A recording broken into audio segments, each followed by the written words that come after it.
नमस्कार, मैं कमलेश कबीर आपका एक बार फिर स्वागत करता हूं इस नए एपिसोड में। आज के इस एपिसोड में हम बात करेंगे पंजाब की, लेकिन आज हम राजनीति के बजाय बात करेंगे धर्म की। जिस तरीके से आपने देखा भारत की आजादी के बाद से, या फिर सिनेमा की हम बात करें, तो सिनेमा में जिस तरीके से एक भगवा रंग को या जितने भी जो बाबा बाबा वगैरह हैं उनको एक विलेन की भूमिका में दिखाया जाता है, और ये एक ट्रेंड सा बन गया था एक धर्म विशेष के खिलाफ। अब ऐसी स्थिति में भारत में लगातार जो है वो धर्मांतरण के मामले भी सामने आए, और जब भी धर्मांतरण का मामला सामने आता है और उनके ऊपर एक्शन लिया जाता है, तो कुछ पार्टियां जो तुष्टीकरण से जुड़ी हुई होती है, उन पार्टियों के पेट में दर्द होना शुरू हो जाता है। अब ऐसी स्थिति में मैं लगातार इससे पहले भी जो है वो कई बार इस मुद्दे को उठा चुका हूं, और हर बार जो है वो मेरे जिसमें जो मुद्दा होता है उसमें होता है जिस तरीके से ईसाई धार्मिक जो लोग हैं या जो मिशनरीज जो जुड़े हुए हैं, जो कन्वर्जन का काम कर रहे हैं, उसके तरफ मेरा जो है वो हमेशा इशारा होता है, लेकिन सरकारों को इससे कोई फर्क नहीं पड़ता। अब जब मैं इसमें बात करता हूं, तो अभी कल की एक खबर है पंजाब की। अगर हम बात करें तो पंजाब में अलग अलग मिनिस्ट्री के और धर्मांतरण का अड्डा बन गया है इस देश में। पंजाब जो है वो सबसे टॉप लिस्ट में आता है। और ऐसा मैं क्यों कह रहा हूं? ऐसा मैं इसलिए कह रहा हूं, एक दावा है, एक सर्वे रिपोर्ट का दावा है कि इस वक्त पंजाब में जहां पर ईसाई जो धर्म के जुड़े हुए लोग हैं उनकी संख्या 1.72% के आसपास हुआ करती थी, इस वक्त वो 15 से 17% के आसपास है। तो आखिर ये ग्राफ इतनी तेजी से कैसे बढ़ा? और फिर जहां हम सिखिज्म की बात करते हैं, तो सिखिज्म का हार्ट है गोल्डन टेम्पल और अमृतसर। तो अमृतसर से गुरदासपुर का जो क्षेत्र है, उस एरिया में बताए जाते हैं कि लगभग जो है वो नए 400, पिछले 4 से 5 साल में 400 के आसपास चर्च नए बने। तो आप अंदाजा लगा सकते हैं कि मामला जो है वो कितना गंभीर है। और यही लोग चमत्कार का दावा करते हैं, कैंसर जैसी बीमारी को ठीक करने का भी दावा करते हैं। और जिस तरीके से लोगों को यह कहा जाता है कि सनातन में अंधविश्वास है, हिंदू धर्म में अंधविश्वास है, उस अंधविश्वास से दूर यीशु जो है, प्रभु यीशु आपके दुख और दर्द दूर करेगा। अब यहां पर ये दावा तो ये करते हैं कि बाकी धर्मों में जो है वो अंधविश्वास है, लेकिन ये खुद किस पे हैं? अब हम इसकी भी थोड़ा सा जो है वो समीक्षा करेंगे, आकलन करेंगे। तो आपको पता होगा हर रविवार को इनके एक जो है वो मसीही सत्संग चलता है, और उसमें जिस तरीके से दावे किए जाते हैं और एक पूरा जो है वो एक्टिंग का आपको नजारा और परफेक्ट ट्रेनिंग का एक नजारा देखने को मिलता है, जिसमें लोगों को जो है वो फिंगर से छूते ही जो है वो चिल्लाने लग जाते हैं, जोर जोर से हिलते हैं और गिर जाते हैं। तो फिर बड़ा सवाल ये होता है कि आखिर जो फ्रांसिस पॉप जो है, हालांकि उनको अभी छुट्टी मिल गई, फेफड़ों का निमोनिया हो गया था और वो व्हील चेयर पे थे काफी सालों से, तो ऐसी स्थिति में ये लोग उनको ठीक क्यों नहीं कर पाते? ये एक जो है वो बड़ा सवाल है। और इसमें जो है वो मैं किसी एक धर्म को लेकर बात नहीं कर रहा। सबको पता है कि हर धर्म में जो है वो अंधविश्वास है। भारत में ऐसा कोई धर्म नहीं है जिसमें कि अंधविश्वास ना हो, चाहे वो खुले में हो चाहे पर्दे के पीछे हो। हिंदू धर्म में और सनातन में जो है वो पुरानी संस्कृति है, तो जाहिर सी बात है कि अंधविश्वास था। और जैसे सती प्रथा हुआ, बाल विवाह हुआ, और इस तरीके की जो है वो बहुत सारी चीजों अंधविश्वास में, और उसको जो है वो लगातार कुरीतियों को दूर भी किया गया और प्रयास किया भी जाना चाहिए। लेकिन अभी हम ये कहें कि जड़ से मिटा दिया गया, ऐसा तो जो है वो संभव है नहीं। तो ऐसी स्थिति में पंजाब के जालंधर और कपूरथला क्षेत्र में एक तो आपने देखा होगा कि एशिया का सबसे बड़ा जो चर्च है वो जालंधर एरिया में बन रहा है, और वो है अंकुर नरूला की मिनिस्ट्री। और दोनों ही जो है वो कन्वर्टेड हैं। ओरिजिनली अगर आप देखोगे तो ये ओरिजिनली क्रिश्चियन नहीं है, कन्वर्टेड है। और अब जब इसकी हम बात कर रहे हैं, उस व्यक्ति का नाम है बाजेंद्र, पास्टर बाजेंद्र सिंह। बाजेंद्र सिंह ये जो है वो कपूरथला का जो ताजपुर गांव है, जालंधर जिले में पड़ता है, वहां पर the church of glory wisdom नाम से एक चर्च चलाता है। मसीही सत्संग भी होता है और दावा किया जाता है कि बहुत सी भयंकर भयंकर जो बीमारियां होती है, कैंसर जैसी घातक बीमारियों का इलाज किया जाता है। अब उनके उसके ऊपर एक बड़ा आरोप लगा है, और आरोप क्या है? आरोप लगा है, एक लड़की ने लगाया है, और उस लड़की का यह कहना है कि 17 साल की उम्र से ये पादरी जो है वो उसका यौन शोषण कर रहा है। 2017 में इनके माँ बाप जो है वो उनको पहली बार इसके साथ सामने लेके गए थे, इसके चर्च में। इसने जो है वो अपने केबिन में बुलाया, गलत तरीके से छुआ, फिर उसके बाद इसके मोबाइल नंबर लिए। मोबाइल नंबर लेने के बाद में जो है वो मैसेज करना स्टार्ट किया, और फिर उसके बाद में शादीशुदा होते हुए भी शादी का दबाव बनाने लगा, और खबर ये आई कि कॉलेज तक भी ये जो है वो पीछा करता था। अब ऐसी स्थिति में 20 फरवरी को शिकायत दर्ज की गई संबंधित थाने में, और उसके बाद 23 फरवरी को 8 लोगों के, बाजेंद्र सिंह सहित जो है 8 लोगों के ऊपर एफआईआर दर्ज की गई है। और भारतीय दंड संहिता है, उसकी जो धारा है वो मैंने यहां पर लिखी है। इसमें 354A जो नई वाली है, 354D और 506 के तहत। अब आप जो है वो सवाल ये खड़ा हो जाता है कि क्या ये पहली बार हुआ है? नहीं, आप देखिएगा इतिहास क्या कहता है कि यह व्यक्ति 20 साल की उम्र में जेल जा चुका है हत्या के आरोप में। तो हत्या का दोषी है, आरोपी नहीं है। हत्या का दोषी था, जेल में जा चुका था, और जेल से जब ये बाहर आया तो फिर कन्वर्ट होके आया और चमत्कार करने का दावा करने लगा।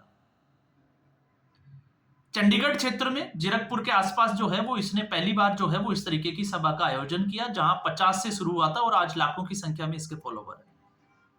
और फिर ठीक ऐसा ही 2018 में जीरकपुर की ही एक महिला ने इसके ऊपर केस किया था, जिसमें भी ये गिरफ्तार हुआ था, क्योंकि उस वक्त ये लंदन भागने की फिराक में था। और जब ये गिरफ्तार हुआ था तो उसके ऊपर जो है वो बहुत सारी जो पुरानी जो भारतीय संहिता थी, दंड संहिता, उसके तहत 376 हो, 420 हो, 354, 294, 323, 506 और आईटी एक्ट की 67 की जो धारा है उसके तहत इसके खिलाफ जो है वो मुकदमा दर्ज हुआ था। तो आप समझ सकते हैं, जो ये लोग ये कहते हैं कि यीशु की जो ब्लेसिंग्स है, मैं यहां पर क्रिश्चियनिटी को या यीशु को जो है वो टारगेट नहीं कर रहा, तो आखिर क्या इन लोगों के ऊपर, क्या बेईमान और इस तरीके के जो बलात्कारी लोग हैं, क्या इनके ऊपर प्रभु की कृपा हो सकती है? और अगर प्रभु की कृपा इन लोगों के ऊपर है तो फिर ये लोगों को बेवकूफ बनाने का धंधा कर रहे हैं। और साफ तौर से इसमें जो है वो कोई भी छुपी हुई बात नहीं है, क्योंकि पंजाब में डेमोग्राफी चेंज हो चुकी है। हम ये कहें कि चेंज हो रही है, नहीं, पंजाब में डेमोग्राफी चेंज हो चुकी है। और अगर यही हाल रहा तो आप आने वाले 5 से 10 साल में आप देखोगे कि सरकार जो है वो भी इनकी ही होगी। और ऐसा मैं दावे के साथ कह सकता हूं ये, क्योंकि इससे पहले भी आपने देखा सरकारें मौन हैं। हालांकि उत्तर प्रदेश में योगी आदित्यनाथ की सरकार ने जरूर धर्मांतरण के खिलाफ जो है वो कड़ा एक्शन जो है वो लिया है, लेकिन पंजाब में जिस तरीके से आपने देखा, कांग्रेस पार्टी के चरणजीत सिंह चन्नी के खुद के ऊपर जो है वो इस तरीके के आरोप लगे हुए हैं कि वो खुद कन्वर्टेड है। तो पंजाब में, और अब यह आम आदमी पार्टी की सरकार है, तो आम आदमी पार्टी की सरकार ने भी इन लोगों के खिलाफ जो है वो कोई एक्शन नहीं लिया। तो ये स्थिति जो है वो धर्मांतरण की इस देश में बनी हुई है। और धर्मांतरण का खेल किस तरीके से रचा जाता है, ये उन लोगों को टारगेट करते हैं जो समाज में वंचित, या जिसको हम कहते हैं कि दलित या कुचले हुए लोग जो होते हैं। और इनका तरीका क्या होता है? इनका तरीका होता है उनकी समस्याएं सुनना, कि वो कौन सी परेशानियों से जूझ रहे हैं, फिर उनको प्रलोभन देना, पैसे की जो है वो आर्थिक सहायता देना, और साथ में जितने भी जो मिशनरीज स्कूल है उनमें बैप्टिज्म का एक सर्टिफिकेट बना के देना, ताकि इनके बच्चों की जो फीस है वो कम लगे। तो इससे जो है, जो समाज के जो दूसरे जो ठेकेदार हैं उनके ऊपर भी सवालिया निशान खड़े हो जाते हैं कि आखिर जो यहां पर रिलीजियस कम्युनिटी की हम बात करें, तो जैसे सिखिज्म जो है वो रिलीजियस कम्युनिटी है, तो सिखिज्म जो है वो अपने समाज से, या हिंदू लोग जो हैं जो इस तरीके की, उनके समाज में जो लोग हैं जो परेशानियों से जूझ रहे हैं, आखिर उनकी हेल्प क्यों नहीं कर पा रहे? उनके बच्चों को स्कूल जो है वो अच्छे स्कूलों में क्यों पढ़ने के जो है वो व्यवस्था नहीं है, जिसकी वजह से ये लोग जो है वो परेशान होकर, इस तरीके के लोग इनका फायदा उठाते हैं, इनका शोषण करते हैं, और फिर उनका जो है वो धार्मिक, या हम कहें कि धर्मांतरण का खेल खेलते हैं। आप सोच के देखिए। आज हम एसजीपीसी की भी बात कर सकते हैं इसमें, और करनी भी चाहिए। क्या उनकी जिम्मेदारी नहीं है कि वो लोगों को जो है वो एक जागरूकता का अभियान चलाएं और लोगों को वापस अपनी मेन स्ट्रीम में लेके आए, लेकिन उनकी जो समस्या है उनके ऊपर जो है वो कारगर तरीके से काम करें। और अगर ऐसा ही हाल हुआ तो ऐसा नहीं है, पड़ोसी राज्यों में भी अब धीरे धीरे जो है वो ये फैल रहा है, और इसका जो है वो टारगेट होता है सबसे पहले महिलाएं। किसी भी तरीके से महिलाओं को जो है वो अपनी तरफ करना, उनका धर्मांतरण करना, और फिर महिलाओं के जरिए जो है वो बाकी लोगों का धर्मांतरण करना। और गांवों में ये समस्या जो है, स्पेशली मैं पंजाब की बात कर रहा हूं, बहुत तेजी से जो है वो बढ़ रही है। लेकिन सरकार जो है वो इस पे मौन है, और इसलिए मौन है क्योंकि ये एक बहुत बड़ा वोट बैंक बना हुआ है। और आप देखोगे यही मिनिस्ट्री चलाने वाले लोग, जब मैं इनकी बात करता हूं तो फिर इनके पास जो है वो बड़े बड़े राजनेता और बड़े बड़े जो कलाकार है, फिल्मी एक्टर जिनको हम कहते हैं, वो लोग भी इनकी शरण में पहुंच जाते हैं। राजनेताओं को आपको पता है क्यों पहुंचते हैं? क्योंकि उनको वोट बैंक चाहिए, और अच्छा खासा वोट बैंक जो है वो इन लोगों के जरिए मिल जाता है। और फिल्मी कलाकार, एक्टर जो है वो इसलिए पहुंचते हैं क्योंकि उनको अपनी फिल्मों का प्रमोशन करना होता है। तो इसी स्थिति में आप सोच सकते हैं कि आखिर ये गोरख धंधा जो है वो किस तरीके से पैर पसार चुका है। लेकिन फिर सवाल ये भी खड़ा होता है उन लोगों के लिए जो हमेशा जो है वो मुद्दों पे, क्योंकि अगर इस बजेंद्र सिंह की बात करें तो कितने यूट्यूबर्स ने जो है, कितने सोशल मीडिया हैंडलर्स ने और कितने समाजसेवियों ने इसकी बात उठाई। अगर इस पे आपने देखा आसाराम, राम रहीम, वहां पर जो है वो तमाम तरीके के, उसको पैरोल भी मिलती है राम रहीम को, तो दूसरे ही दिन जो है वो लगातार समाज सेवी जो है वो उसका विरोध करने लग जाते हैं। तो फिर एक चीज समझ में नहीं आती कि इन लोगों के खिलाफ जो है वो समाज सेवी विरोध क्यों नहीं करते। तो इससे आपको थोड़ा सा जो है वो समझ में आएगा।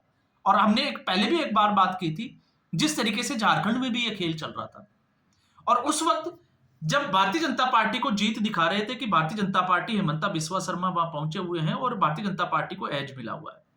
आप उठा के देखिए, चुनाव से पहले जिस दिन मतदान की प्रक्रिया थी उस दिन मैंने एक वीडियो बनाया था, और उस वीडियो से पहले भी मैंने जिक्र किया था, और उसमें भी मैंने जिक्र किया था कि यहां पर भारतीय जनता पार्टी को बड़ी चुनौती मिलने वाली है। भारतीय जनता पार्टी की सरकार नहीं बन रही है, और उसके पीछे का एक बड़ा कारण दिया था मैंने, और वो भी धर्मांतरण का खेल ही था। क्यों था? क्योंकि वहां पर जिस तरीके से एक चर्च के द्वारा यह आदेश देना कि हर घर से जो है वो चावल इकट्ठे किए जाए, एक मुट्ठी चावल लिए जाए। क्यों लिए जाए? क्योंकि राशन जो वितरण जो योजना है प्रधानमंत्री की या केंद्र सरकार की, उस योजना के तहत जितने भी जो गरीब लोग हैं उनको राशन तो मिलता ही है, गेहूं और चावल।